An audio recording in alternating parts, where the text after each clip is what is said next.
ब्रह्मानंदं परमसुखदं केवलं ज्ञानमूर्तिं द्वन्द्वातीतं गगनसदृशं तत्त्वमस्यादिलक्ष्यम् एकन्नित्यं विमलमचलं सर्वधी साक्षिभूतं भावातीतं त्रिगुणरहितं सद्गुरुं तन्नमामि।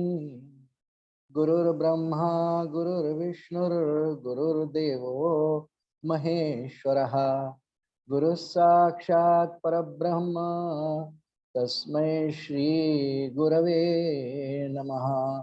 पुंडलीकवरदा हरिविठ्ठल श्री ज्ञानदेव तुकाराम पंढरीनाथ महाराज की जय। जय जय रघुवीर समर्थ। सद्गुरु चरणांची नित्य श्रद्धा असावी, करीत विविध कामे मूर्ती चित्ती वसावी। स्मरण करीत जावे सद्गुरूंच्या पदास, सतत हृदयी राहो सद्गुरु विष्णुदास। समर्थ सद्गुरु श्री विष्णुदास महाराज की जय। जय जय रघुवीर समर्थ। परमपूजनीय सद्गुरूंच्याच प्रेरणेने आपण कीर्तन संग्रह या पुस्तकेचा आधार घेऊन श्रद्धेय दादासाहेब आवदे यांनी जे विष्णुदास स्वामी महाराजांनी केलेली आख्यानं संकलित केलेली आहेत त्या पुस्तकामध्ये, त्यातलं एखादा आख्यान आधाराला घेऊन आपण काही बाबांच्या त्यातल्या काव्याचा आणि विचारांचा थोडासा मागोवा न घेता आपण चिंतन करत आहोत। सद्गुरूंनी व्यक्त केलेल्या कोणत्याही विचाराचं चिंतन करणं हे साधकाचं उपासकाचं परम कर्तव्य असतं। सहज बोलणे हितोपदेश असतंय। पूज्य बाबांना कीर्तनाचं एक खूप चांगलं अंग आहे, गेल्या 2 पुष्पातही आपण ते पाहिलेलं आहे। आणि भांबेरी, गाळेगाव, दत्तवाडी ह्या सगळ्या परिसरात मनद्दा आहे, काकणवाडा आहे, कितीतरी गावांना बाबा जायचे आणि कीर्तन सेवा करायचे, कारण त्यांना कीर्तनाची सगळीच अंग होती। लौकिक दृष्टीने विचार केला तर कीर्तनाची त्यांना सगळी अंग आहेत, परंतु लौकिक दृष्ट्या ते कीर्तन करीत नसत। त्यांचं कीर्तन सवंग नसे, कोणत्याही अपेक्षेसाठी नाही। अपेक्षा एकच की सर्वांना भक्तीचा मार्ग प्रशस्त व्हावा। विशेषतः बाबांच्या वाट्याला ईश्वराच्या दत्तात्रेयांच्या योजनेमध्ये जे कार्य आलं, ग्रामीण भागात वास्तव्य करून त्या सकल जनतेला जितके त्यांच्या सहवासात आले येऊ शकले भाग्याने, त्या सर्वांना त्यांनी भक्तीचा पथ दर्शवला हवा। आणि संतांचं हे कार्यच आहे, यारे यारे सारे जण, आणि बाबांनी ते केलंय। त्यामुळे ते खरं म्हणजे अखंड कीर्तनच करतात आहे। सततं कीर्तयो माम यतंतश्च दृढव्रताः, असं भगवंतांनी गीतेत जे म्हटलं, सततं कीर्तयन्तो माम। आपण विचार करावा, सगळं चरित्र आपल्याला बाबांचं माहिती आहे। एक तरी क्षण असा असेल का कधी की पूज्य बाबांच्या अंतःकरणामध्ये दत्तात्रेयांचा विचार नाही आहे? हे होऊच नाही शकत। पूज्य बाबा जय जय आरे ते दत्तमूर्ती श्री विष्णुदास गुरु अशी आरती आहे करतात, ते दत्तमूर्ती। पण संतवचनांचा परिणाम म्हणून अगदी सामान्य जीवाचंही, मूर्ख माणसाचंही, दरिद्री श्रीमंत हात भाग जाऊ दे, पण अत्यंत मूर्ख माणसाचंही अंतःकरण बदलू शकतं, वृत्तीत बदल होऊ शकतो, आचरण बदलू शकतं आणि तो भक्ती मार्गाला लागू शकतो। हे पूज्य बाबांनी कीर्तनाच्या माध्यमातून जे केलं, आपण कीर्तन संग्रहामधून एक आख्यान घेतो आहोत। आज तृतीय पुष्प आहे। आपण देवशयनी एकादशीला एक चिंतन केलं, काल एक चिंतन केलं द्वादशीला, आज त्रयोदशी सह चतुर्दशी आहे, उद्या श्री गुरुपौर्णिमेचाच दिवस आहे। उद्या एका आख्यानाचं सार, आपण सार नव्हे चिंतन करायचं आपल्याला, पुस्तकेत उपलब्ध आहे। बरं, कथा सगळ्या माहिती आहे। आजही जे आख्यान घेणार आपण बाबांनी घेतलेलंच, ते माहिती आहे सगळ्यांना। परंतु अगदी कीर्तनाच्या पारंपरिक पठडीप्रमाणे बाबा कीर्तन करीत असत। लौकिक दृष्टीने कीर्तनाला उभे राहिले की तबला पेटी हे वाद्य त्यांच्या सोबतीला असायचे। कधी कधी त्या काळात, जुना काळ आहे खूप, माईक असायचा आणि माईक नसेल तरी बाबा कीर्तन करायचे, कारण त्यांचं कीर्तन तर सततच सुरू आहे. पण जनतेसाठी ते कधी कधी असे प्रगटपणे कीर्तन करीत असत. दत्तवाडी तेल्हाऱ्यालाही आणि इतरही परिसरात बोलले पुष्कळदा आपल्याशी. आणि अशा संत महात्म्यांबद्दल रामदास स्वामींनी एक सुंदर ओवी दासबोधात उद्धृत केलेली आहे, की ज्याच्या अंतःकरणाचाच विषय परमात्मा झाला त्यालाच तर संत म्हणतात. अखंड जया अंतरी भगवंत, अचल राहिला निवांत, मग तो सहज जे बोलत ते ब्रह्मनिरूपण श्रीराम. अगदी सामान्य प्रापंचिक गोष्टींविषयी जरी मार्गदर्शन बाबा कधी करत असतील भक्तांना, तरी ते ब्रह्मनिरूपणच आहे. ते चित्ताचा ठाव घेणारं ठरतं, कारण बाबा आणि दत्तात्रय यांचा कधी वियोग नाही. पूज्य बाबा आणि पूज्य प्रज्ञानंद सरस्वती महाराज म्हणजे त्यांचे सद्गुरू यांचा कधी वियोग नाही. तो स्मरणाने आहेच, अखंड माझ्या आहे, अखंड माझ्या हृदयात आहे जाणीव त्यांना. म्हणून ते काहीही जरी बोलले, ते काहीही बोलतच नाहीत म्हणा, पण त्यांच्या मुखातून येणारा प्रत्येक शब्द हा वेदतुल्य असतो. त्याला रामदास स्वामींनी ब्रह्मनिरूपणच म्हटलं. आणि मग थोडस ब्रह्मनिरूपण पचवायला ऐकायला असं थोडं जड जातं, म्हणून त्याला आख्यानाची जोड जर दिली पौराणिक, तर ते लवकर अपील होतं, लवकर पचतं, ग्राह्य ठरतं. म्हणून बाबांनी अशी लौकिक कीर्तन सेवा पुष्कळ केलेली आहे, पण निरपेक्ष बुद्धीने आणि भावनेनेच दत्तात्रयांची सेवा म्हणूनच केलेली आहे. आज आख्यान आपण घेणार आहोत. त्या आख्यान संग्रह या पुस्तिकेच्या अंतर्गत हे द्वितीय क्रमांकाचं आख्यान आहे आणि आख्यान श्रीमद भागवतामधून घेतलेलं आहे. बाबांचा सगळ्याच ग्रंथांचा अभ्यास आहे, होता म्हणजे आहेच. श्री सुदामदेवांचं आख्यान, श्री सुदाम आख्यान नावानेच ते त्या पुस्तिकेमध्ये आहे. श्री सुदामदेवांची कथा श्रीमद भागवताच्या दशम स्कंधामध्ये 80 आणि 81 या 2 अध्यायांमध्ये येते. भक्तीची कथा आहे, भक्ती अंतःकरणाची कथा आहे, भक्तीनी परमात्मा वश कसा होतो अशी कथा आहे.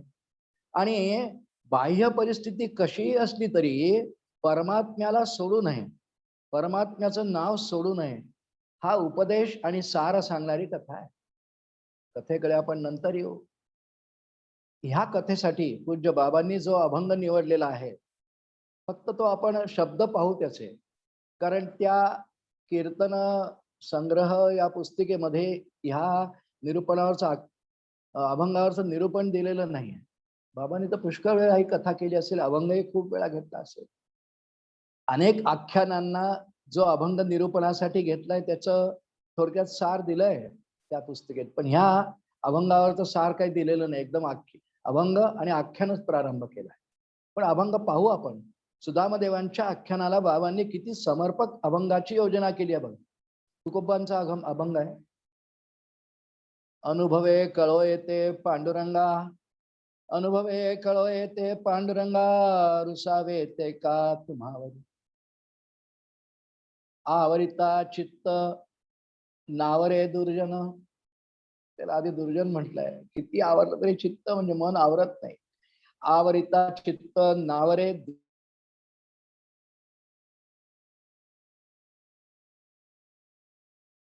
अंतरे संसार, भक्ती बाह्यात्कार, म्हणून अंतर तुझे देवा.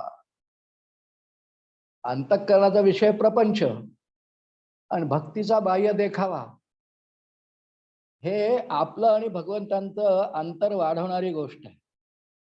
खरं उलट हवंय. अंतःकरणाचा विषय परमात्मा आणि बाह्य वृत्ती आणि शरीर हे प्रपंचामध्ये असू द्या, असावं. पद्मपत्र मिवांबसा ही युक्ती आहे त्याची भगवद्गीतेत सांगितलेली. अंतरी संसार भक्ती बाह्यात्कार, म्हणून अंतर तुझे देवा. म्हणून तुझ्या आणि माझ्यामध्ये अंतर आहे, कारण अंतरामध्ये संसार म्हणजे प्रपंच आहे. तुका म्हणे काय करू म्हणे वर्म, तुका म्हणे काय करू म्हणे वर्म, आले तैसे कर्म सोसू पुढे, आले तैसे कर्म सोसू पुढे, आले तैसे कर्म सोसो पुढे. पुंडलिक वरदा हरी विठ्ठल श्री ज्ञानदेव तुकाराम. पंढरीनाथ महाराज की जय. अवधूत चिंतन श्री गुरुदेव दत्त सद्गुरुनाथ महाराज की जय. तुकाराम महाराजांचा अभंग आहे, गाथ्यातला आहे. बाबांनी तर खूप रसाळ निरूपण केलं असेल. रसाळ याचा अर्थ श्रोत्यांच्या अंतःकरणाचा वेध आणि ठाव घेणार, त्यांना पटणार, सोप्या सोप्या शब्दात बाबा बोलत असत. तुकोबारायांचा अभंग आहे आणि तुकोबारायांचा अभंग बाबा पुष्कळदाच घेत होते. याही पुस्तिकेत बऱ्याच वेळा आख्यानांना तुकोबांच्या अभंगाची जोड आहे. ब्रह्मनिरूपणात तुकोबांचा अधिकार आहे, गाथा प्रमाण आहे, वारकऱ्यांची तर गीता आहे, प्रस्थानत्रयी मानतात त्यापैकी ग्रंथ आहे. अनेक कीर्तनकार तुकोबारायांचा अभंग घेतात. कीर्तनाला ही पद्धत आहे, त्यांचा अधिकारही आहे. त्यांच्या चरित्रामध्ये असा प्रसंग वर्णन आहे की तुकोबारायांना काव्यस्फूर्ती त्यांचे सद्गुरूंची प्राप्ती झाल्यानंतर झाली, वयाच्या 24 वर्षानंतर. म्हणजे तुकोबारायांचा पूर्वार्ध जीवनाचा झाला, मग त्यांना बाबाजींचा अनुग्रह प्राप्त झाला. माघ शुद्ध पंचमी पाहुणी गुरुवार केला अंगीकार तुका म्हणे, असा अभंग आहे. आणि मग काव्यस्फूर्ती झाली. अनेक अभंग लिहित असत. पण दुर्जन असतातच नेहमी, निंदक, त्यांना आवडायचं नाही. आणि तुकोबारायांच्या कानावर निंदा यायची. एक अर्ध्या मिनिटात बोलतोय तुकोबारायांचा अधिकार किती आहे आणि आपण आख्यानाकडे येणार आहे. तुकोबाराय जरा खिन्न झाले. देवा, मी नाही बोलत, माझी मज झाली अनावर वाचा, छंद या नामाचा घेतला असे. मी विश्वंभर बोलवतो माझ्या मुखातून, तूच तर बोलतोस. मी काय म्या पामरे बोलावे उत्तरे, परी तो विश्वंभर बोलवितो. ही त्यांची श्रद्धा आणि हा त्यांचा आधार आहे. पांडुरंगच माझ्या मुखातून बोलवतो अनुग्रहानंतर. पण लोक आक्षेप घ्यायला लागले, निंदक आक्षेप घ्यायला लागले. तुकोबारायांना जरा अस्वस्थता झाली. तुकाराम महाराज एकटे घरात आहेत, सगळे रात्री झोपलेत. तुकाराम महाराज चुलीजवळ गेले. जुना काळ आहे, तेव्हा तांब्याचा असा पैसा असायचा आहे, भोकाचा, तसा डब्बू पैसे असायचे. तांब्याचा पैसा सांचीत धरला, चूल पेटवली, खूप निखारे लाल होऊ दिले. तो तांब्याचा पैसा त्या निखाऱ्यांवर ठेवला. तुकोबारा पांडुरंगाला म्हणतात, पांडुरंगा, जर ह्या अभंगांमध्ये माझं काही कर्तृत्व भावना असेल, मी केलं असेल असं मला वाटत असेल, तर पांडुरंगा, आता हा लाल बुंद झालेला पैसा माझी जीभ भस्म करून टाको. परंतु अत्यंत लाल बुंद झालेला, निखाऱ्यासारखा रंगाचा झालेला तो तांब्याचा पैसा तुकोबारायांनी आपल्या जिभेवर ठेवला. कल्पना करा फक्त आपण, त्यांच्या चरित्रामध्ये आख्यायिका आहेत. आणि पांडुरंगाने त्यांच्या जिभेला काही होऊ दिलं नाही. दाह तर नाहीच झाला, फोड तर नाहीच झाला, पण ती शांत झाला. तांब्याचा तो दाणत शांत झालं, काही दाह झाला नाही. तुकोबारायांना आनंद झाला. पांडुरंगा, तुला माझे अभंग मान्य आहेत ना, म्हणून त्यासाठी तुला एवढा शीण दिला. पण जनता काही बोलो, इंदकाचे घर असावे शेजारी प्रमाणे, लोक काही म्हणू, पण तुला माझे अभंग मान्य आहेत ना. मला आनंद झाला. देवा, तूच बोलवून घेतोस आहे, तूच करता करविता आहेस, मी निमित्त आहे. निमित्ताचा धनी केला असे प्राणी. कशासाठी ही कथा मी थोडक्यामध्ये आपल्याला बोललो. तुकाराम महाराजांचा अधिकार आहे, त्यांच्या मुखातून पांडुरंग बोलतो आहे. म्हणून गाथ्यामध्ये आज जे 4500 अभंग आहेत, ती सगळी पांडुरंगाचीच वाणी आहे. इंद्रायणीमध्ये स्वतः प्रगट होऊन इंद्रायणी मातेने पांडुरंगाने ते अभंग दिले आहेत तुकोबारायांना. जळामध्ये बोलवण्याचा प्रयत्न केला रामेश्वर भट्ट इत्यादी सर्व निंदकांनी. पुढे शरण आले. रामेश्वर भट्ट तर परमभक्त झाले. हो, हा तुकोबारायांचा अधिकार तत्कालीन सर्व संतांनी खूप मान्य केला आहे, पण संपूर्ण वारकरी संप्रदायाने खूप मान्य केलेला आहे. वारकरीच काय, धारकरीच काय, दत्त संप्रदाय काय, तुकोबांच्या अभंगाबद्दल सर्वांना एक जिव्हाळा गोडी आहे. तुकोबारायांच्या अभंगांना गाथ्याला पंचम वेद म्हणतात. हो, वेदांचा तो अर्थ आम्हासाशी ठावा, इतरां येरांनी तो व्हावा भार माथा, असं तुकोबारा करतात. अत्यंत अनुभव संपन्न पांडुरंगाचा साक्षात्कार झालेले सद्गुरु कृपेने तुकोबाराय पांडुरंगाशी आणि सद्गुरूंशी एकरूपच झालेले. कोणताही अभंग तुकोबारायांचा घ्यावा, आपण वाचावा. उंची कळते तुकोबारायांची. नुसती उंची कळण्याकरता नाही, आपलं जीवन समृद्ध करण्याकरता. कोणतं पारमार्थिक जीवन. तुकोबारायांनी प्रापंचिक उपदेश पुष्कळ केला आहे. दांभिकतेवर खूप आसूड ओढले आहेत, अंधश्रद्धेवर ओढलेले आहेत. असतो फार काय तुकोबारायांच्या अभंगाचं चिंतन आपल्याला त्यात जायचं नाही.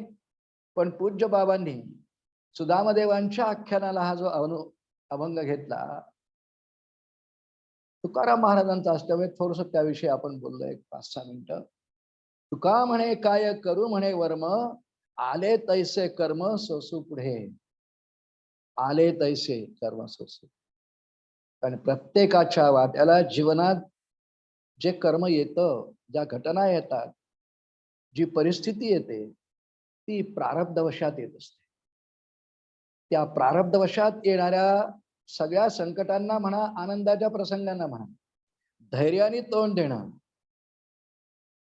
हे मनुष्य जीवनाचं सार्थकतेकडे जाण्याचं लक्षण आहे. सुखी संतोषा न यावे, दुःखी विषादा न भजावे, आणि लाभालाभ न आणावे मना माझी, श्रीराम ज्ञानेश्वरी असतो. तुका म्हणे काय करू म्हणे वर्म, आले तैसे कर्म सोसू पुढे. आणि असं कोणी सोसलंय? आले तैसे कर्म सोसू पुढे. कुणाच्या वाट्याला आले? असं सुदामदेवांच्या. आणि म्हणून सुदामदेवांचं आख्यान या अभंगानंतर बाबांनी सांगितलेलं आहे. त्या पुस्तकेत तसंच दिलेलं आहे. किंवा सुदामदेवांच्या चरित्राकडे पाहून, त्यांचं वाचून अध्ययन परिशीलन करून त्याला समर्पक असा अभंग गाथ्यातला घेऊन बाबांनी हा निरूपणाला घेतला आहे. हे निरूपणाबद्दल पुरे झालं अभंग निरूपण. बाबांनी तो पुष्कळ दर्जेदारच केला असेल. अंतरी संसार भक्ती बाह्यात्कार, म्हणून अंतर तुझे देवा. पुष्कळ सुंदर विवेचन झालं असणार आहे. आपण आख्यानाकडे वेळ. सुदामदेवांचं आख्यान मगाशी बोललोय आपल्याला. श्रीमद भागवताच्या दशम स्कंधाच्या 80 आणि 81व्या अध्यायात ते येतं. बाबांनी आख्यानाची सुरुवात, बऱ्याच वेळा बाबांनी या 20 आख्यानांपैकी अनेक आख्यानांची सुरुवात ही साकीनी केली आहे. सुदामदेवांचं चरित्र आहे आता, पण बाबांना साकी हे वृत्त फार प्रिय आहे, आर्याही प्रिय आहे. किती आर्य आहेत बाबांच्या पुस्तिकेमध्ये, ही संख्या मोजली नाही, पण 20 आख्याने म्हणून किती आर्या, किती साक्या, किती दिंड्या. अगदी पारंपरिक पठडीतल्या कीर्तनकाराप्रमाणे बाबांनी सगळी रचना केली आहे. काव्यतीर्थच होते हो. ह्या आख्यानाचे प्रारंभ पूज्य बाबांनी साकीने केले. प्रपंच परमार्था साधुनी, प्रपंच परमार्था साधुनी, उपकृत करी संसारी.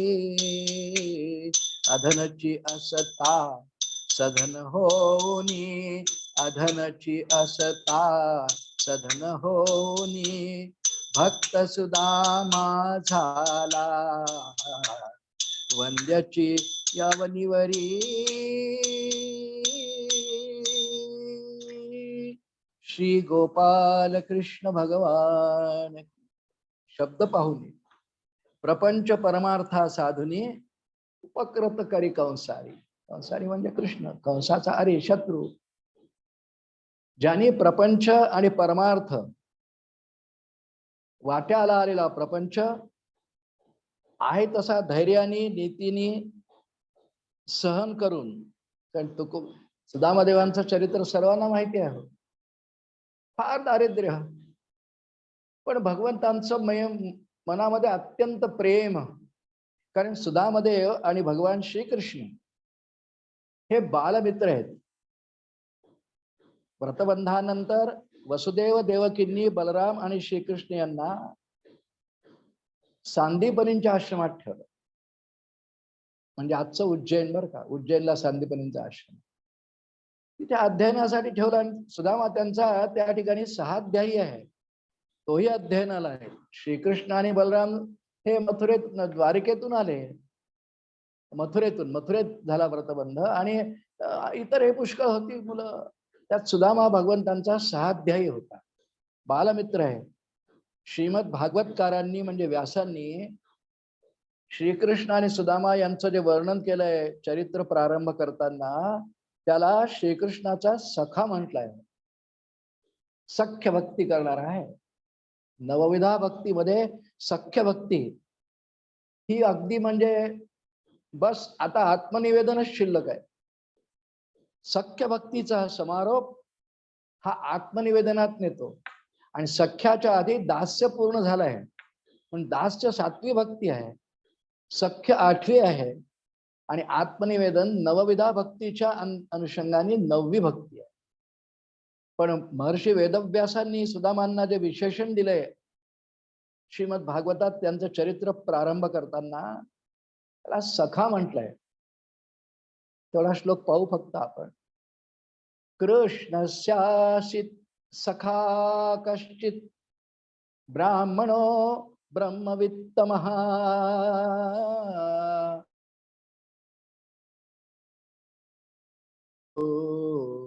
प्रशांतात्मा जितेंद्रियः श्री गोपाल कृष्ण भगवान की जय. कृष्णस्य आसित सखा कश्चित. सखा म्हटलंय. ब्राह्मण आहे, ब्राह्मण कुलात जन्माला आलेला आहे.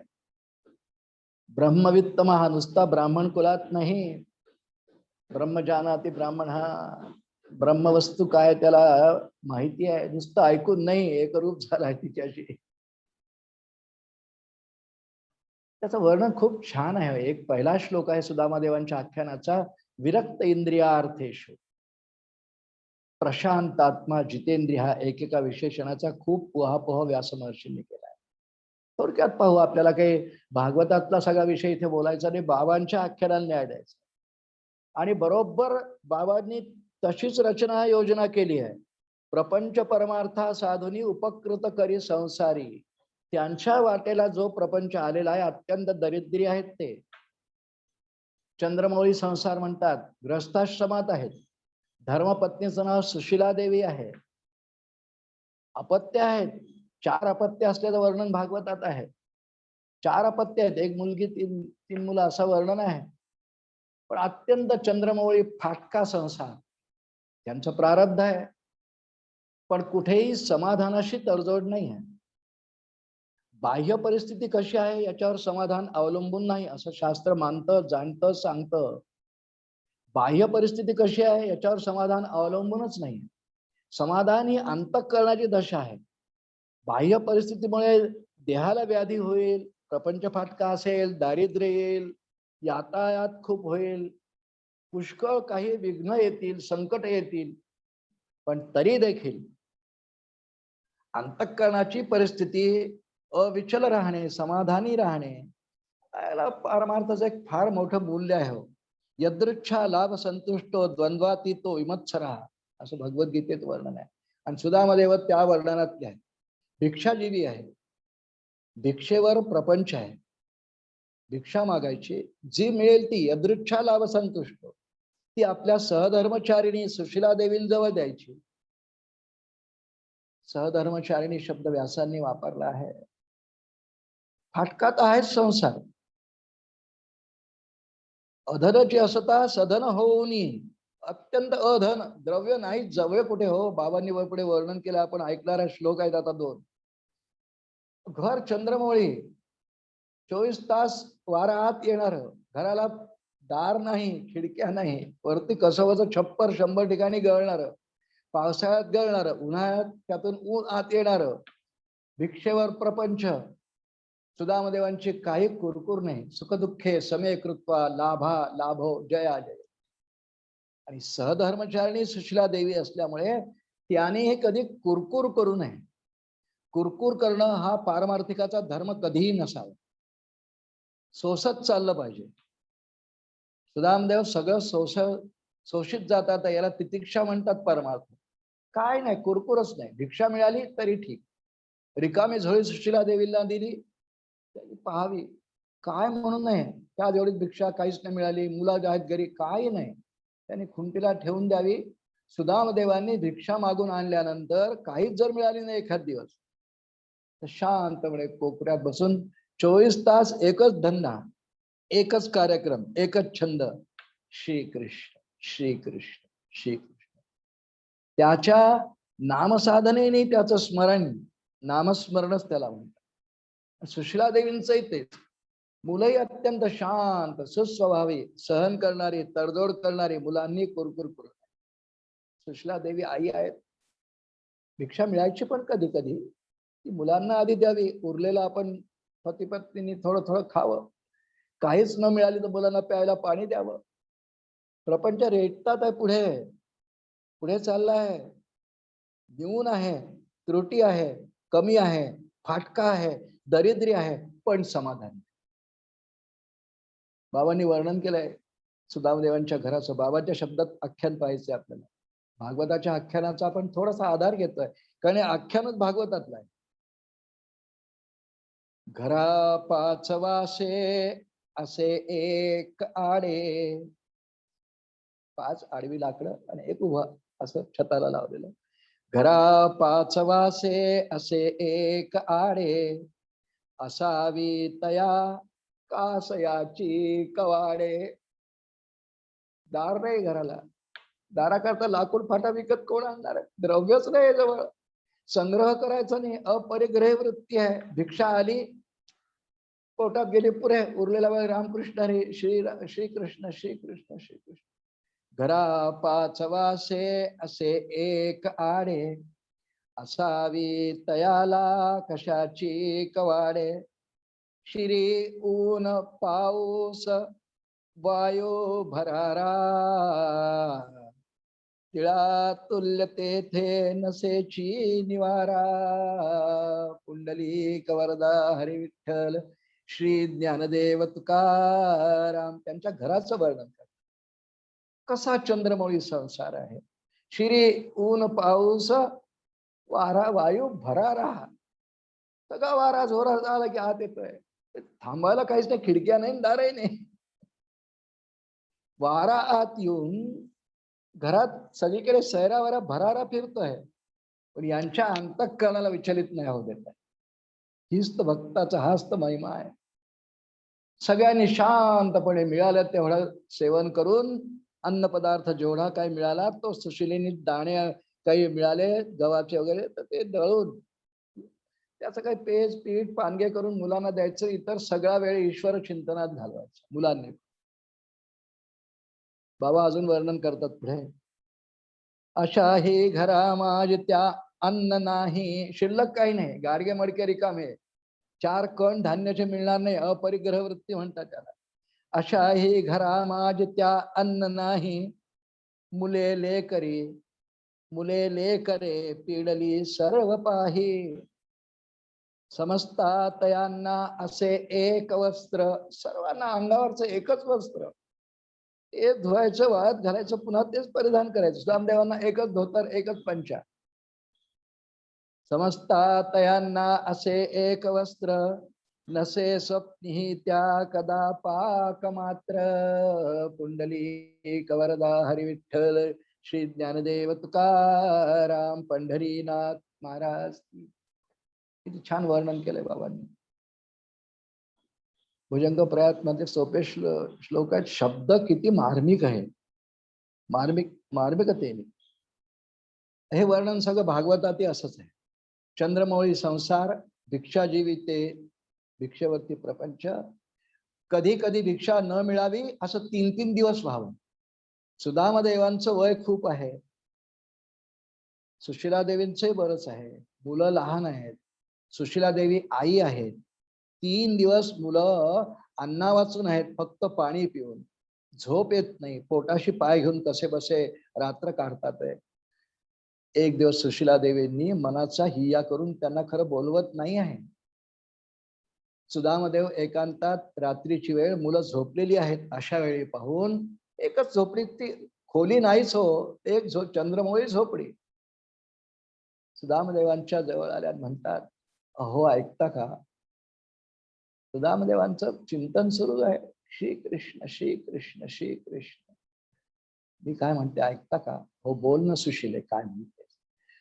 मी माझ्याकरता नाही म्हणतो, पण 3 दिवस झाले आपल्याला भिक्षा नाही मिळाली. मुलं बघा कशी झाली आहेत, केविलवाणी किती दिन झाली आहेत, पोटाशी पाय घेतायत, झोप कुणालाच नाही, नुसती इकडचा कड तिकडचा कड करतात आहे. बरं सुशिले, काय म्हणणं आहे तुझं? मी काय म्हणते, विचार केला की आज थोडस ऐकण्याच्या मनस्थितीत आहे, चिंतनातून विचारतात आहे, बोल सुशिले. ते प्रेमच होते हो, आपल्या धर्मपत्नीवर प्रेमच होतं. गृहस्थाश्रमामध्ये पती पत्नींचं एकमेकाशी प्रेम असणं अत्यंत आवश्यक आहे. त्याला तडा कधी गेला की मग गृहस्थाश्रमात बाधा येते. बोल सुशील. मी काय म्हणते, माझ्याकरता नाही हो, ही मुलांची अवस्था पाहून म्हणते. तुमचा मित्र आहे म्हणे, बालमित्र श्रीकृष्ण. हो आहे ना, श्रीकृष्ण नुसता मित्र नाही, माझं परमदैवत आहे, कारण तो साक्षात ईश्वर आहे, मला माहिती आहे. हो मग मी काय म्हणते, तो एवढा द्वारिकेचा आता राजा आहे, किती संपत्ती त्याच्याकडे, सुवर्णाची द्वारिका नगरी असं मी ऐकलंय. तिने ऐकलेलं ते सगळं सुदामदेवांनी ऐकलंय, गेले कुठे अजून? बरं मग मी काय म्हणते, जा ना त्याच्याकडे, द्वारकाधीश भगवंताकडे जा ना, तुमचा बालमित्र आहे, त्याला आपली दैन्य सांगा ना प्रपंचाची. देईल होतो, भगवंत उदार असतो. थोडं तत्वज्ञान सांगायला लागली. सुदामदेवांच्या डोळ्यात पाणी आलं. निष्कामतेने भक्ती करतात आहे, सकाम भक्ती नाही आहे सुदामदेवांची. मागायचं नाही आहे त्यांना काही. देवाची मी इतकी भक्ती केली, 50 पारायण केली, इतका जप केला की देवा मला इतकं दे, नाही. हे असं नाही चरित्र, निष्काम भक्तांचं चरित्र आहे. भक्ताने देवाला काही मागायचं नाही आहे, त्याला कळतं सगळं, तो आपण देणारच, तो देणारच. पण भक्ताने मागायचं नाही, दे म्हणायचं नाही की मी इतकं इतकं करतो तुझी भक्ती, मला इतकं नाही. भक्तांनी उपासकांनी हे देवाला गुरूंना कधीही काही मागायचं नाही. सुदामदेव मनात म्हणतात, तिचा विचार तर बरोबर आहे, माझा बालमित्र श्रीकृष्ण द्वारकेचा आता द्वारकाधीश राजा झाला आहे, सुखसंपन्न आहे, द्वारकेची सुवर्णाच्या द्वारकेत राहतं, वैभव आहे सगळं, मी जाईन. पण मनात म्हणतात मागणार नाही. हा, मागणार काही नाही, जाईन. आणि मनात विचार करतात, त्या निमित्तानं का होईना मला श्रीकृष्णाची भेट दर्शन होईल, प्रत्यक्ष सगुण मूर्ती पाहायला मिळेल. अंतःकरणात तर तो आहेच, माझा बालमित्र आहे, सांदीपनींच्या आश्रमात एकत्र राहिलो आम्ही. 64 दिवस आहेत भगवान सांदीपनींच्या आश्रमात.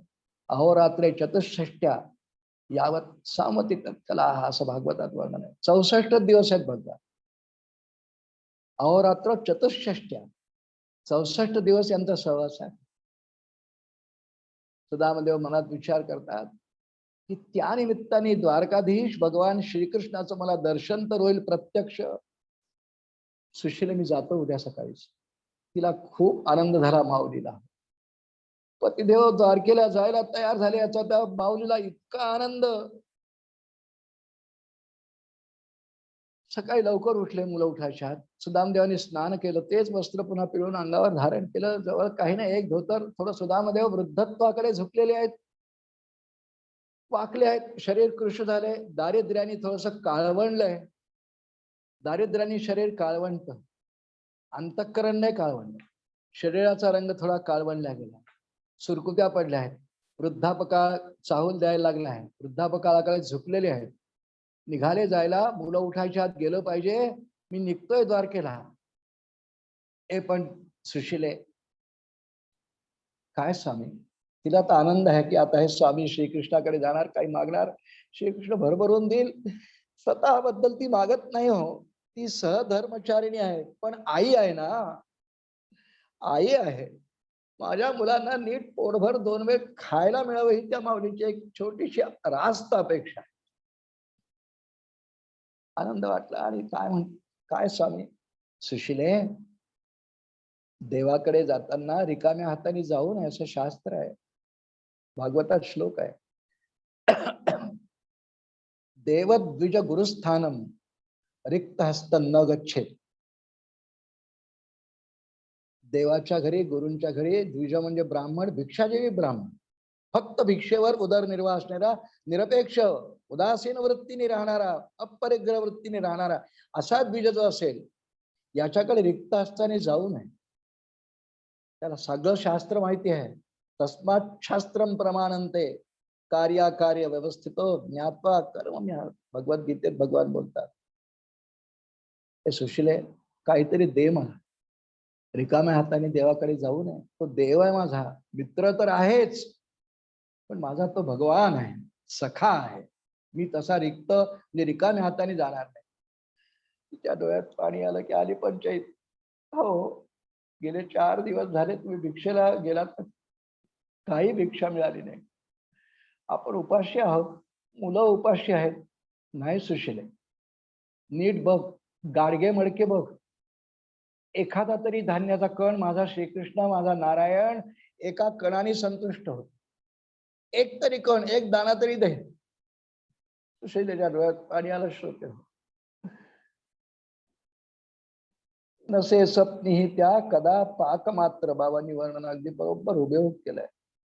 समजता तयांना असे एक वस्त्र, नसे स्वप्नी त्या कदा पाक मात्र. घरात 4 दिवस झाले स्वयंपाक नाही. नाही सुशिले, मग एक काम कर, मी आता थांबतो इथे, जायची तयारी झाली आहे सगळी, तू भिक्षा माग सकाळी सकाळी, जे मिळेल ते मला दे. ठीक आहे स्वामी, बसा आपण. अंगणातच बसला सुदामा आणि सुशिला देवी आज भिक्षेला गेल्या. 4 घरी भिक्षा मागितली असं भागवतात वर्णन आहे. या चित्वा चतुरो मुष्टिन विप्रान पृथुक तंडुला शैलबंधेन तान बद्ध्वा भर्त्रे पादादुपायनम. श्री गोपाल कृष्ण भगवान की जय. 4 मुठी पोहे मिळाले, पाखंडे स्वच्छ केले. घाणेरडी वस्तू भगवंताला देऊ नये. घाणेरडी याचा अर्थ अस्वच्छ, त्यात काही कचरा असेल, जाळ असेल, खडा असेल, ते काढून टाकावं. त्यातले पोहे देवाला मंदिरात नेले असं करू नये. स्वच्छ केले. आणि सुदामदेव म्हणतात, अगं बांधून दे, इतक्या दूर जायचंय. सुदामदेव ज्या ठिकाणी राहतात श्रोते, त्या गावाचं नाव, आजचं नाव पोरबंदर आहे.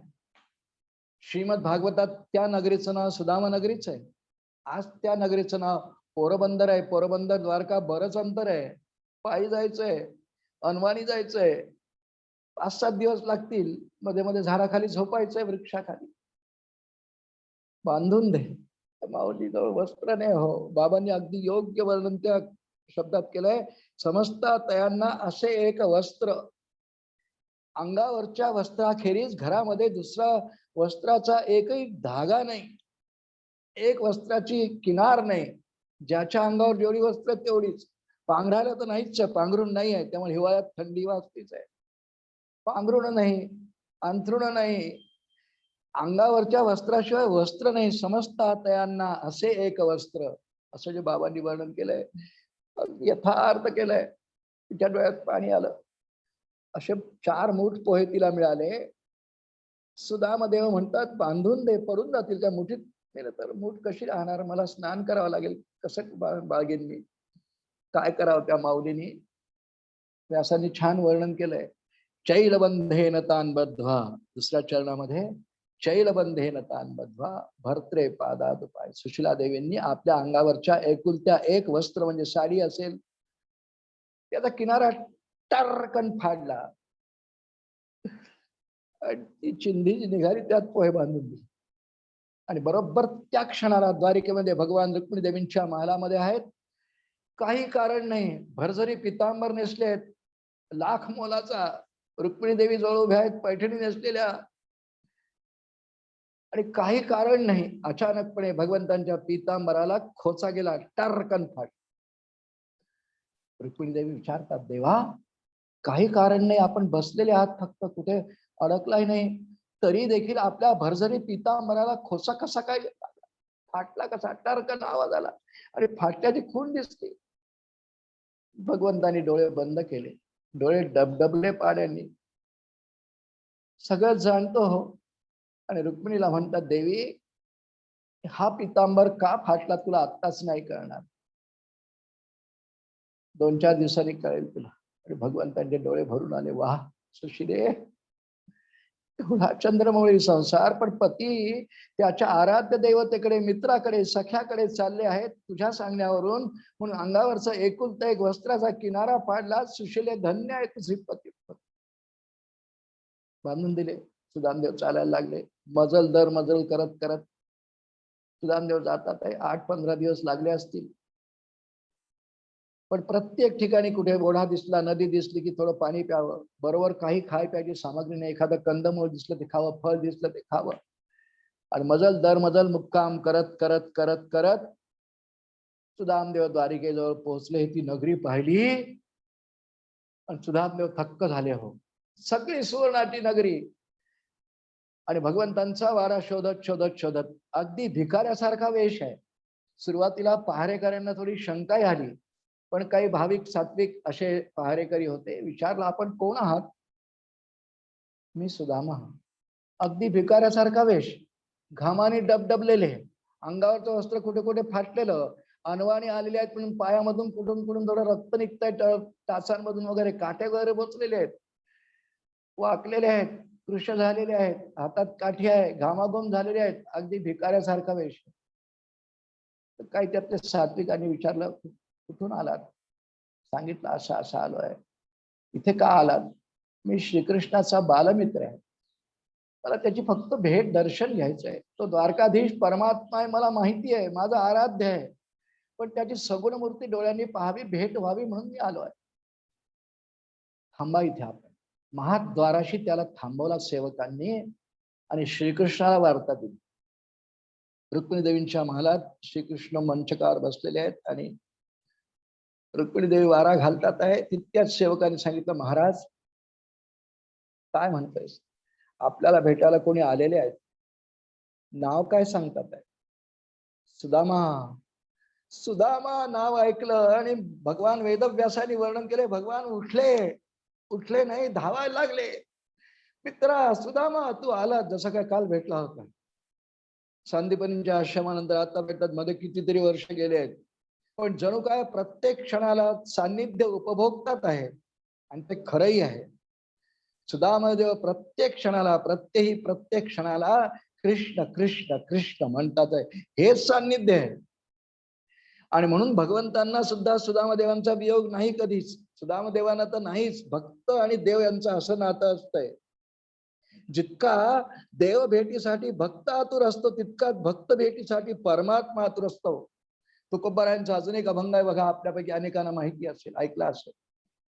भक्ताहुनी देवा आवडते काय, भक्ताहुनी देवा आवडते काय, त्रिभुवनी नाही आन तुझे, नावडे वैकुंठ क्षीराचा सागर, धरून अंतर राहे दासा. तुकोबांचा अभंग आहे. भगवान म्हणतात, सुदामा मित्रा तू आला. धावत धावत धावत निघाले आणि बाबांनी सुंदर महाद्वारापर्यंत आले. खाली उभा असलेला सुदामा पाहतोय. भगवान लगबग धावत येतात, 8ही राण्या मागून धावत येतात आहे आणि भगवंतांनी आल्याबरोबर सुदामाला आलिंगन दिलं. राण्या पाहतातच आहे. अरे, काही ओळख न पाळक भिकारी आल्या आणि त्याला आलिंगन देतात. पण रुक्मिणी देवींच्या मनात आला, भक्त असला पाहिजे. भक्ताशिवाय अन्य कुणाला भगवान आलिंगन देत नाही. बाबांनी इथे सुंदर आर्या लिहिली. जेव्हा भगवंतांनी सुदामाला आलिंगन दिलं, त्या बाबांनी सुंदर आर्याची रचना केली. सख्या तुझ पाहुनिया, सख्या तुझ पाहुनिया. पुन्हा सख्या शब्द घातलाय बाबा. व्यास महर्षींनी वर्णन केले नाही, कृष्णस्य आसीत सखा कश्चित सख्या. भक्ता तुझ पाहुनिया म्हणू शकले असते बाबा. पण सख्या तुझ पाहुनिया, मोद मनाला अतीव तो झाला. सख्या तुझ पाहुनिया, मोद मनाला अतीव तो झाला. बहुता दिवसापासून नाही भेटी, आज योग आला. श्री गोपाल कृष्ण भगवान. सख्या तुझं पाहुनिया. स्मरणाद्वारे दोघांचं ऐक्य आहेच, पण प्रत्यक्ष शरीराची भेट आज होते. मी सख्या तुझं पाहुनिया, मोद मनाला अतीव तो झाला. बहुत दिवसापासून नाही भेटी, आज योग आला. आज योगाला मित्रा कडकडून मिठी मारली. सुद्धा मला थोडस कसं तरी वाटतंय, संकोच वाटतंय. एवढा मोठा द्वारकाधीश भगवान, भरदरी पितांबर इतके वस्त्र अलंकार घातलेला, मी फाटका मळकट घाम आलेला, आलिंगन दिलं भगवंतानी. हे मित्रा छान आलास. त्याला हात धरून रुक्मिणी देवींच्या महालाकडे घेऊन चालले. सगळे राहण्या मागे मागे चालले आहेत. भगवंतांनी त्याला जिथे भगवान बसले होते रुक्मिणी देवींच्या मंचकावर, सोनेरी, सोनेरी नाही सोन्याचा, त्या मंचकावर सुदामा देवाने बसवलं. मित्रा किती दिवसांनी आलास, छान झालं, खूप छान वाटलं वगैरे, खूप स्वागत केलं. आणि रुक्मिणी देवींना सांगितलं माझा मित्र ब्राह्मण आहे, मला ब्राह्मण, त्यात माझा मित्र सखा अत्यंत प्रिय, जा याची पाद्यपूजा मला करायची आहे. काय भगवान आहे. आणि खरंच रुक्मिणी देवींनी पाद्यपूजेची तयारी केली. षोडशोपचार पूजा भगवाननी केली, भगवंतांनी केली. सुदाम्याची सांगितलं रुक्मिणी आज पंचपक्वान्नांचा नैवेद्य करा, मला सुदाम्याला पोटभर जेवू घालायचं आहे. सुदाम्याच्या डोळ्यात पाणी येत आहे. भिरभिर भिरभिर सगळीकडे पाहतोय. सगळे सुवर्णाची दालनं, रुक्मिणी देवींचा महान सुवर्णाचा पाच मोतींचे खांब रत्न लटकतात आहे. काय वैभव आहे कृष्णा, वा वा वा वा. मनात मनात मनात आणि संकोच वाटतोय आपल्या दारिद्र्याचा. पाय वर घेऊन बसला. भगवंतानी त्याला आधी चांगली वस्त्र दिली, स्नान, त्याची पाद्यपूजा करतात आहे. आणि भगवंतानी त्याची पाद्यपूजा केल्यानंतर ते तीर्थ प्राशन केलं पायाचं.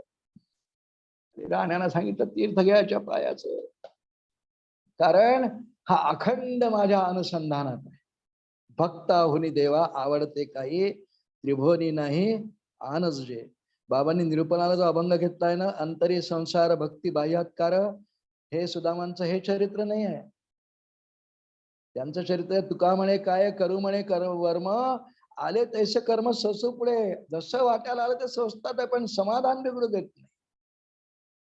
भगवंतांनी पाद्यपूजा केली, स्वयंपाक सगळा तयार झाला. रुक्मिणी देवींनी पंचपक्वान्नांचा स्वयंपाक केला आणि समोर ताट आणलं. भगवंत म्हणतात सुदाम्या तो होईपर्यंत, स्वयंपाक सिद्ध होईपर्यंत भगवंतांनी पाहिलं खूप संकोचित झालेला आहे, अचंब्यात पडलाय. द्वारका नगरी पाहून थोडा याला खुलवला पाहिजे. हे सुदाम्या तुला आठवतं का रे, आपण संदीपनींच्या आश्रमात एकत्र होतो. हो देवा आठवतं ना. देवा तुलाही आठवतं का रे सगळं. अरे हो ना, मला तर दर्शनाला तुझी आठवण येते. त्याच्या डोळ्यात पाणी. भगवंत खूप खोलून त्याला थोडस दारिद्र्यात अत्यंत कंटाळला नाही, पण दारिद्र्याने गांजलेला सुदामा वैभव पाहून संकोचित होतोय. भगवान खुलवतात त्याचा अर्थ. सुदाम्या लग्न केलं का रे. लाजला. हो देवा. कशी आहे माझी बहिणी. छान आहे देवा.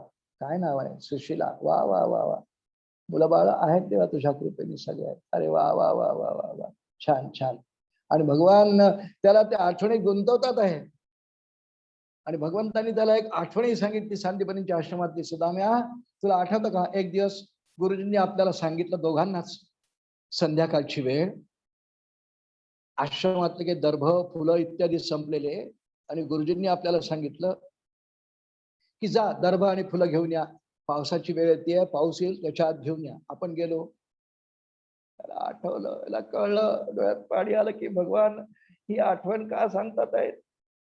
आणि गुरुजींनी दोघांना खाण्याकरता पोहे दिले. दोघांना एक एक पुरचुंडी पोह्याची दिली. श्रीकृष्ण म्हणाले सुदाम्या तुझ्याचकडे ठेव माझी पुरचुंडी. आणि दोघं वनात गेले. आणि खरंच पाऊस सुरू झाला, मुसळधार मुसळधार वर्षा सुरू झाली. एका झाडाचा आश्रय घेतला. झाडाच्या एका उंच फांदीवर भगवान बसले. खालच्या फांदीवर सुदामा होता. याला खूप भूक लागली. संध्याकाळची वेळ, पाऊस कडकड कडकड येतोय. आणि सुदाम्याने काय केलं, पोहे खाल्ले. आपले तर खाल्ले, देवाची पुरचुंडी खाल्ली. देवाला सगळं कळतं.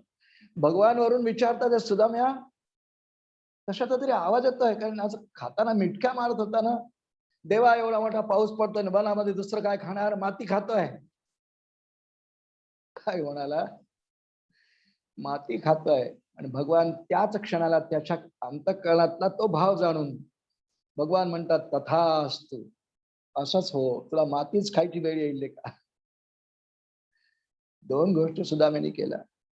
भगवंतांसाठी दिलेली पुरचुंडी पोह्याची ती पण फस्त केली, चोरून. दोन, लपवून. तीन, खोटं बोलून. निदान भगवंतांनी जेव्हा विचारलं तेव्हा सांगायचं तर खरी की मला भूक लागली होती, मी दोघांचे पोहे खाल्ले. पण भगवंतांना संवाद दिलाय बाबांनी. त्या आख्यानामध्ये बाबांनी संवाद दिलाय. भगवंतांनी विचारलं काय खातोय सुदाम्या, काय खाणार देवा इथे जंगलात, माती. भगवान त्याच क्षणाला म्हणाले तथास्तु, ये यथा माम प्रपद्यन्ते तांस तथैव भजाम्यहम. भगवंतांचं गीतेत न्याय ब्रीद वाक्य आहे. न्याय आहे भगवंतांचा. जो जसं मला देतो ना तसंच त्याला मी देतो. लेका चोरून, लपवून, खोटं बोलून माझ्या वाट्याचे पोहे खाल्ले, वर म्हणतो माती खातोयस, तथास्तु, तुझ्या वाट्याला हेच येईल. सुदाम देवांना भगवंत ही आठवण सांगतात आहे. मग दुसऱ्या दिवशी गुरुजी आले, त्यांनी आशीर्वाद दिला वगैरे. पुढे सुदाम देवाच्या डोळ्यात खूप पाणी आलं आणि कळलं की भगवंतांनी हा प्रसंग मला का सांगितला. कारण भगवंतांनी त्याचे डोळे उघडले की आज सुदाम्या तू जे दारिद्र्य भोगतो आहेस, जी तुला प्रारब्धवशात प्रपंचाची बाह्य परिस्थिती प्राप्त आहे, हे तुझ्याच कर्माचं फळ आहे. परमात्म्याविषयी आपल्या धर्मग्रंथांमध्ये, शास्त्र ग्रंथांमध्ये जे बोलल्या गेलेलं आहे, परमात्मा न्यायी आहे, अध्यक्ष आहे कर्मांचा. मयाध्यक्षेण प्रकृती सूयते सचराचर, भगवद्गीतेत. ज्याला त्याला ज्याच्या त्याच्या कर्माचं तसंच फळ करणारी एक योजना भगवंतांच्या स्वाधीन आहे. त्याला कर्मविपाक सिद्धांत म्हणतात. त्याचा उल्लेख इथे आहे. तुका म्हणे काय करू म्हणे वर्म, आले तैसे कर्म सोसू पुढे. भगवान म्हणतात सुदाम्या तथास्तु. आणि मग सुदाम देवांना कळलं की आज माझ्या वाट्याला जे दारिद्र्य आलेलं आहे ते माझ्याच एका क्रियेचं कर्माचं फळ आहे. मी चोरून बोललो भगवंताला माती खातो आहे. सुदाम देवा, ताट आलंय सोन्याचं, पंचपक्वान्नाचं ताट, 8 राहण्या उपस्थित आहेत आणि भगवंत सुदाम देवांना आग्रहाने खाऊ घालतात आहेत. घे सुदाम्या, पुरणाची पोळी तुपात बुडवून, कुंडीचा लाडू, घीवर. कसा खाईल होतो. पितृवत्सलता आहे त्याच्याकडे. भगवंतांनी एक मिष्ठान्नाचा घास तोंडाजवळ आणला. सुदामदेवांच्या डोळ्यात पाणी आलं, कारण समोर सुशिला देवी दिसतात आहेत. डोळ्यासमोर उभे राहिल्या मूर्ती. मुलं 4 दिवसापासून उपाशी असलेल्या कुटुंबातले सगळे सदस्य समोर उभे राहिले. कसा घास त्याच्या तोंडात जाईल. पण भगवान तोंडात जबरदस्ती घालतात. कसा माझा बस देवा, भरलं पोट. हे सुदाम्या, तू एवढाच चालून आलास, पायी आलास, थकलायस, घे अजून खा. भगवंतांना अपेक्षा आहे. विचारलंय आधी कसा आहेस, चांगला आहेस ना, हो देवा तुझ्या कृपेचा. प्रपंच चांगला सुरू, हो देवा, छान सुरू आहे देवा, मुलं बाळ सगळे छान आहेत देवा. भगवंतांना हवंय. सुदामा तू सांग तुझ्या तोंडाने की आम्ही दारिद्र्य भोगतोय, मी देईन ना तुला. तू कर्म आता तशीच करतोयस, निरपेक्ष निष्काम बुद्धीने माझी उपासना करतोय, देईन ना. पण यू कमाऊ, तू सांग तर खरी की आम्हाला खायला नाही या 4 दिवस. सुदामा तेवढाच पक्का आहे. भक्त आणि देवाचं असं छान भांडण भागवतात रंगवलं आहे. भांडण नाही, सुदामा मनात म्हणतोय देवा तू कितीही मला माझ्याकडून बोलवून घ्यायचा प्रयत्न कर, माझ्या प्रापंचिक त्रुटी, कमतरता, न्यून तुला नाही सांगणार. एक घे सुदामा, घे. पोट भरलं देवा, पोट भरलं देवा. भगवंता म्हणतात अरे लेका सांग ना खरं, आम्ही उपाशी आहोत. सुदामा मनात म्हणतो देवा तू मला कितीही माझ्याकडून वदवून घेण्याचा प्रयत्न कर, मी तर बोलणार नाही. त्याला झाका तापा म्हणतात. कधीही आपल्या प्रपंचातलं न्यून कमी त्रुटी इतरांना कधीही सांगू नये. इतरांच्या हास्याचा विषय होतो. ते ज्याने त्यांनीच धैर्याने सहन करावं असतो. भगवंत त्याला खुलवण्याचा प्रयत्न करून खाऊ घालायचा प्रयत्न करतात. कसं पोटात जाईल हो, सगळे घरचे उपाशी आहेत ना, कसे बसे 3-4 घास खाल्ले. सुदाम्याला नंतर भगवंतांनी ज्या मंचकावर भगवान शयन करतात त्या मंचकावर ती रात्र झोपवलाय. नुसता झोपवला नाही, भगवंत पाद संवहन करतात. ते पाय दाबून देतात आहे. सुदाम्याला झोप कशाची लागणार, तळमळत आहे. त्याला दर्शन झाले, सगळी सार्थकता आली. मी मागणार तर नाही आहे, दर्शन झालंय, आताच सगळं आलं. पण भगवंतानी त्याला शय्येवर झोपवला, रात्रभर पाय देतात. सकाळ झाली, सुदामादेव जायला निघाले. देवा तुझ्या मागे पुष्कळ व्याप कारभार आहे, मी निघू का आता? लाज वाटली हो. पोहे आणलेत, त्याला माहिती आहे द्यायचे देवाला, रिक्त हस्त न गच्छेत हे माहिती आहे. पण कसे द्यावे? इतका वैभव संपन्न परमात्मा, रोज मिष्ठान्न खाणारा, 4 मुठी पोहे. संकोच वाटला. पण भगवान भक्ताच्या अंतःकरणातला भाव आणि अभाव दोन्ही जाणतात. अगदी तो निघाला जायला, त्याचे जुने वस्त्र परिधान केले, 8 राण्या पाहतात आहे. भगवान निरोप द्यायला महाद्वारापर्यंत जातात आहे. तिथे एकदम म्हणा, अरे सुदाम्या, तू इतक्या दुरून आलास आणि सुशीला देवी अत्यंत तुझी प्रिय पत्नी, खूप चांगली असं तू सांगितलंस, माझ्याकरता काहीच दिलं नाही. काहीतरी आणलं असेल ना माझ्यासाठी. सुदाम्याच्या तोंडी इथे बाबांनी छान पद घातलाय शोध.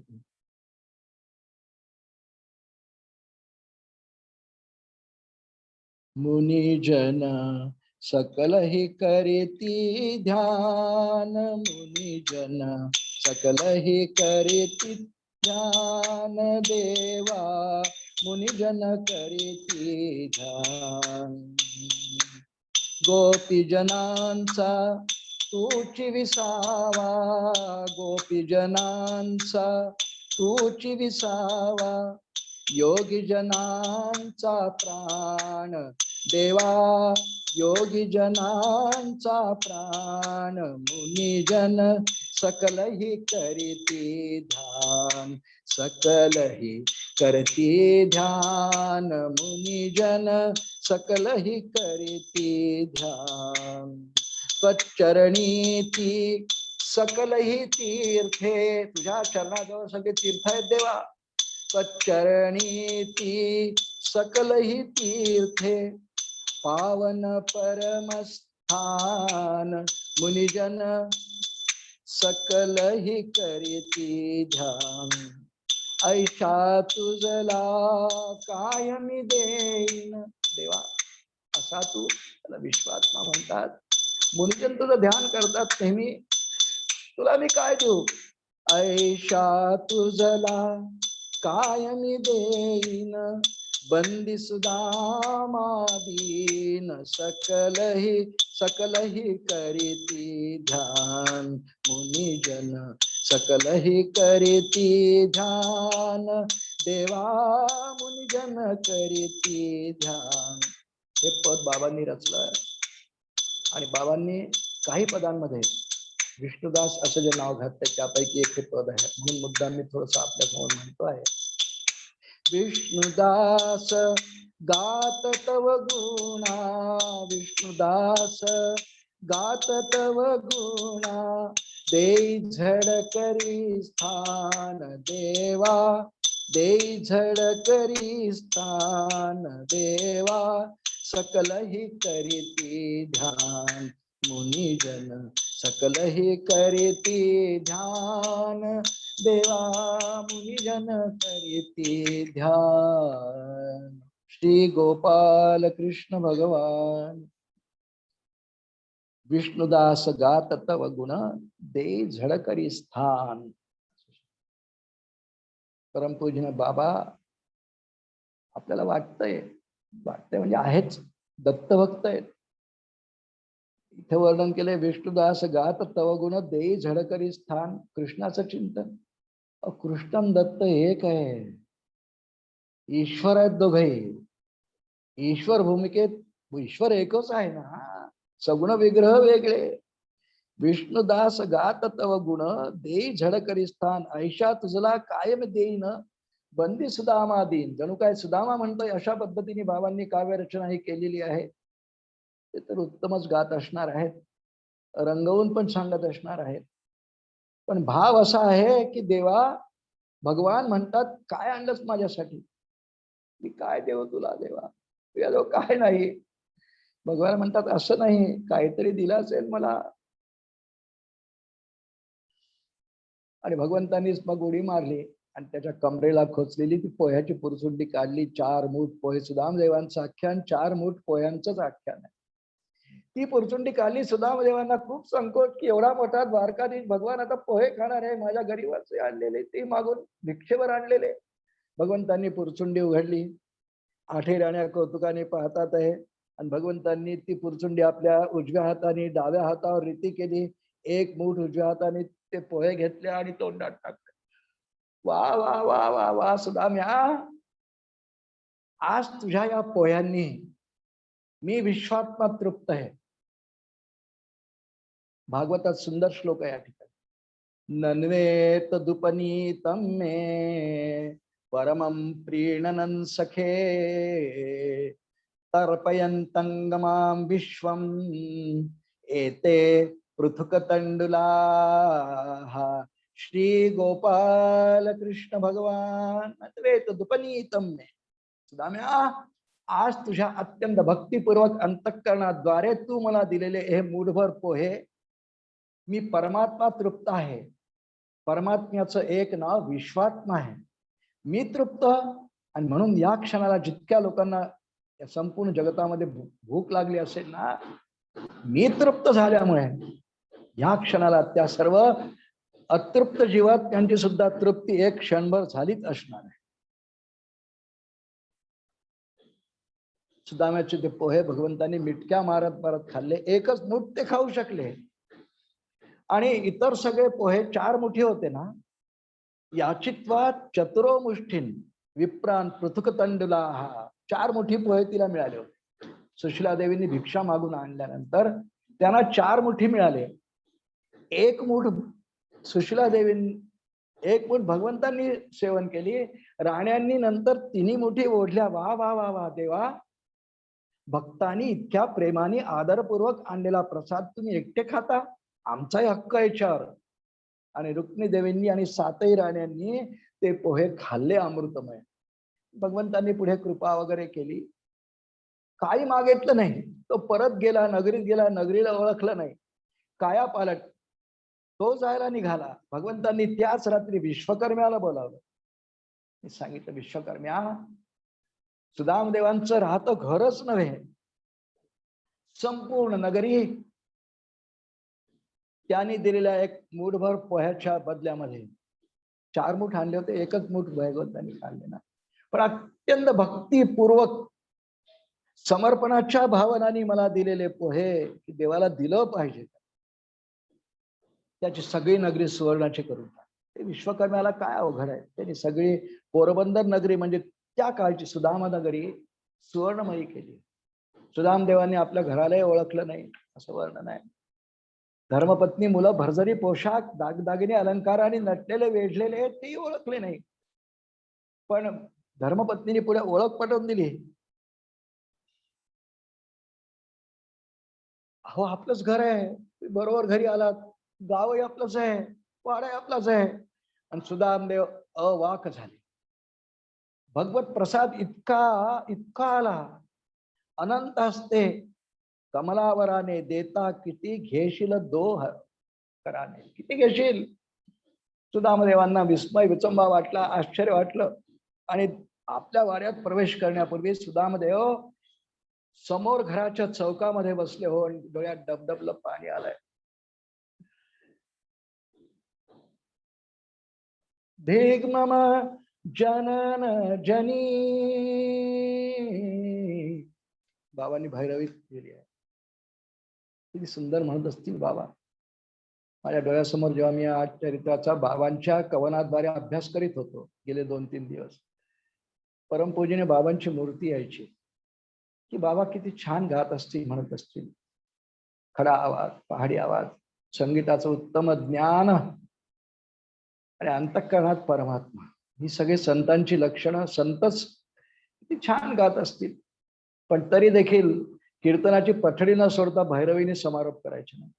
धिग मम जनन जनी,